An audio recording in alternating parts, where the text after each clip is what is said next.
नाम गुम जाएगा, चेहरा ये बदल जाएगा, मेरी आवाज़ ही मेरी पहचान है, गर याद रहे। हिंदुस्तान की सबसे मशहूर आवाज़ भारत रत्न लता मंगेशकर जी, जिन्हें हम प्यार से लता दीदी भी कहते हैं। आज हम उनके सक्सेस स्टोरी के बारे में बात करेंगे कि उनको किस किस चीज़ों का अपनी लाइफ में सामना करना पड़ा और वो आपके जीवन में अगर आएँ तो आप उन्हें कैसे संभाल सकते हैं। बहुत ही मोटिवेशनल स्टोरी होने वाली है। हमने कई जगह से डाटा इकट्ठा करके आपको यह बताने की कोशिश की है कि लता जी की लाइफ में क्या क्या हुआ था। तो कृपया करके इस वीडियो को लाइक कर दीजिएगा और चैनल को सब्सक्राइब कर लीजिएगा अगर वीडियो अच्छी लगे तो, क्योंकि हम हर रोज़ ऐसी इंस्पिरेशनल और मोटिवेशनल वीडियोस आपके लिए लाते रहते हैं। तो चलिए स्टार्ट करते हैं। जन्म उनका हुआ 28 सितंबर 1929। इनके पिता स्वर्गीय दीनानाथ मंगेशकर खुद एक जानी मानी हस्ती थे जो लोगों को, बच्चों को संगीत सिखाया करते थे।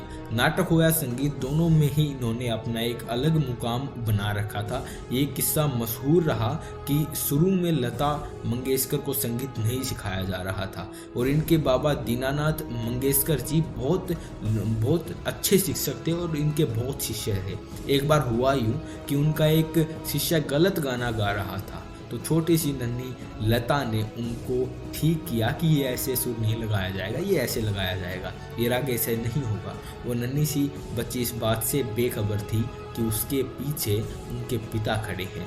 दीनानाथ मंगेशकर जी ने लता जी की आई से कहा, अरे मैं तो बाहर के बच्चों को सिखा रहा हूँ, मुझे ये ख्याल नहीं रहा कि हमारे घर में भी एक गवैया है। और उसी दिन से लता की शिक्षा भी आरंभ की गई उस घर में ही। बचपन में ही लता मंगेशकर अपने पिता दीनानाथ मंगेशकर के साथ स्टेज परफॉर्म किया करती थी। एक बार हुआ यूँ कि एक नाटक चल रहा था जिसमें नारद का किरदार निभाने वाले अभिनेता नहीं पहुंच पाए। दीनानाथ मंगेशकर बहुत परेशान थे और नन्हे से लता ने जाकर कहा कि बाबा कोई बात नहीं है, वो नहीं आया तो अगर आप कहें तो मैं उसका रोल निभा देती हूँ। दीनानाथ मंगेशकर को जरा अजीब लगा और कहा कि तू इतनी छोटी है और स्टेज पर तू मेरे साथ गाना गाएगी, अजीब सा नहीं लगेगा? पर लता जी ने कहा, बाबा देखना, मैं वंस मोर लेकर आऊंगी, एक अवसर तो दे, कोई और चारा भी तो नहीं। वो अभिनेता और गायक अभी तक तो आए नहीं हैं। और इस तरह से लता जी ने अपने बाबा के साथ परफॉर्म किया पहली बार और यकीनन वो वंस मोर आया। लता जी की आवाज़ के जादू ने फिल्म जगत में धूम मचाई, मगर इस मुकाम तक पहुंचने के पहले लता जी के जिंदगी में बहुत सारे उतार चढ़ाव भी आए। बचपन में ही इनके पिता दीनानाथ मंगेशकर जी खुद एक बहुत बड़े ज्योतिषी के ज्ञाता थे। उन्होंने लता जी से कहा था कि बेटी तू आगे जाकर इतनी सफल होगी कि जिसकी कोई कल्पना भी नहीं कर सकता, लेकिन उस सफलता को देखने के लिए मैं नहीं रहूँगा और हाँ, तेरी शादी भी नहीं होगी, पूरे परिवार की जिम्मेदारी तुझ पर ही रहेगी। नन्ही सी लता उस वक्त समझ नहीं पाई कि इनके बाबा बहुत जल्द जाने वाले हैं और ठीक वैसा ही हुआ। दीनानाथ मंगेशकर जी का स्वर्गवास हो गया। पूरी जिंदगी लता मंगेशकर जी के कंधों पर आई और स्टेज के साथ साथ उन्होंने फिल्मों में छोटे मोटे किरदार निभाने भी शुरू कर दिए। मास्टर विनायक के कंपनी में ये काम किया करती थी। वही मास्टर विनायक जिनकी बेटी नंदा आगे जाकर बड़ी जबरदस्त अभिनेत्री बनी। लता मंगेशकर को तो ये कतई पसंद नहीं था कि वो एक्टिंग करे और एक बार शूटिंग से लौटी और घर आकर फूट फूट कर रोने लग जाती है कि छोटे भाई बहनों और परिवार की जिम्मेदारी इनके ऊपर है, एक्टिंग तो करनी पड़ेगी। और जब इनकी माँ ने पूछा कि रोई क्यों, तो कहने लगी, ये बनावट मुझे नहीं होती, मुझे सिर्फ गाना अच्छा लगता है। किस्मत ने इनकी बात सुनी भी और इन्हें संगीत की शिक्षा तो मिली, पर फिल्म इंडस्ट्री में काम इनको आसानी से नहीं मिला।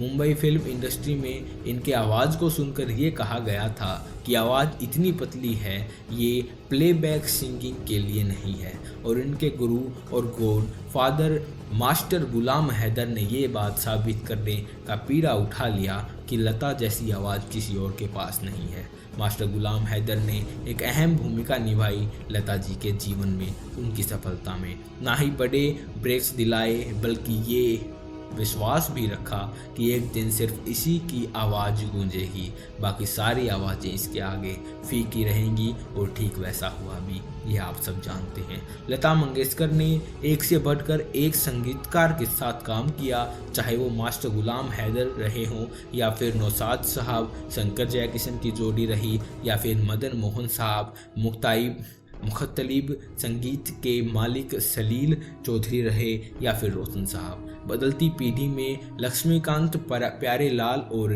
R.D. बर्मन एंड कल्याणी जी आनंद के साथ भी इन्होंने खूब गाने गाए। लता मंगेशकर इकलौती ऐसी गायिका रही जिन्होंने कहा कि गानों की रॉयल्टी गायक को भी मिलनी चाहिए। रिकॉर्डिंग के पेमेंट के बाद भी जब तक वो रिकॉर्ड बिक रहा है, उसकी कमाई का छोटा हिस्सा गायक के हिस्से में भी आना चाहिए, और इन्हें रॉयल्टी मिली भी। हालांकि प्रोड्यूसर इसके खिलाफ थे। राज कपूर साहब ने तो यहाँ कह दिया था कि लता, मैं तुम्हें रॉयल्टी नहीं दे सकता हूँ, मैं यहाँ बिजनेस करने आया हूँ। तब लता जी ने जवाब दिया कि राज साहब, अगर आप बिजनेस करने आए हैं तो मैं भी फिल्म इंडस्ट्री में रानी बाग में घूमने नहीं आई, और अपनी बात लता ने मनवाई।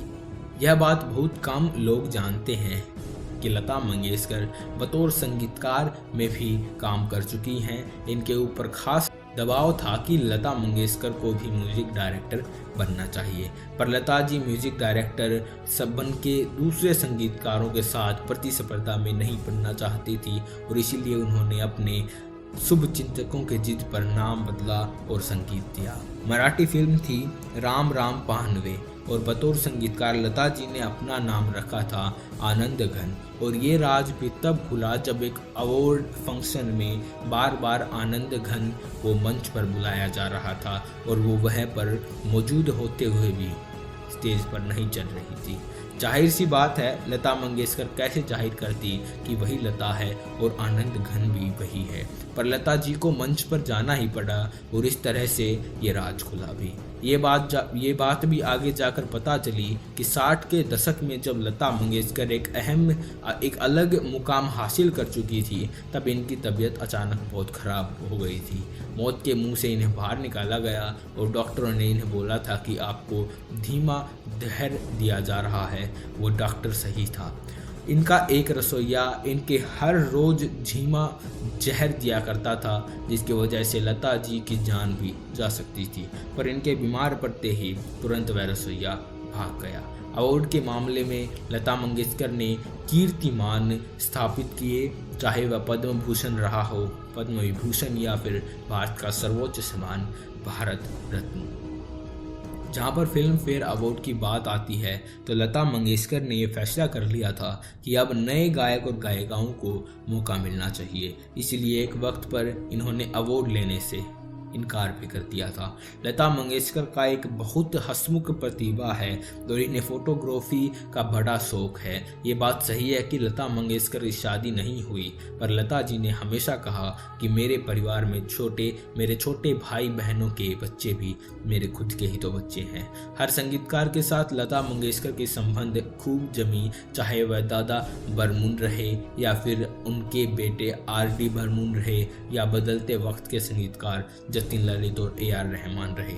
लता मंगेशकर ने हर दौर में, हर युग में अपनी आवाज़ से सभी का दिल जीता है। जब हिंदुस्तान और चीन का युद्ध हुआ तो बहुत सारे सैनिक शहीद हुए थे, तब लता मंगेशकर की आवाज़ में ये गाना आया, ऐ मेरे वतन के लोगों जरा आंख में भर लो पानी। इसे सुन तत्काल प्रधानमंत्री पंडित जवाहरलाल नेहरू भी रो पड़े थे। यह बात भी मशहूर रही कि लता मंगेशकर इकलौती ऐसी गायिका है जो गाने के लफ्ज सुनकर ही उस गाने को रिकॉर्ड करती है। यदि कोई भी आपत्तिजनक शब्द हुआ तो लता जी उस गाने को रिकॉर्ड करने से इनकार भी कर देती है। गज़लें रही या फिर रोमांटिक गाने, दर्द भरा गीत रहा या फिर सपने भरे, हर जज्बात को लता जी की आवाज़ मिली है। नाम गुम जाएगा, चेहरा ये बदल जाएगा, मेरी आवाज़ ही पहचान है, गर याद रहे। दोस्तों, यह थी लता मंगेशकर जी की कहानी। आपको इसे सीखने को भी ज़रूर मिला होगा और मोटिवेशन भी अवश्य ही मिला होगा। अगर ऐसा कुछ हुआ है तो मैं आपसे अनुरोध करता हूँ, वीडियो को लाइक कर दीजिएगा और चैनल को सब्सक्राइब करके बेल आइकन प्रेस कर दीजिएगा, क्योंकि हम हर रोज़ ऐसी ही इंस्पिरेशनल और मोटिवेशनल वीडियो आपके लिए लाते रहते हैं। आपका बहुत बहुत धन्यवाद। मिलते हैं किसी और मोटिवेशनल वीडियो के साथ कल ही। आपका बहुत बहुत धन्यवाद।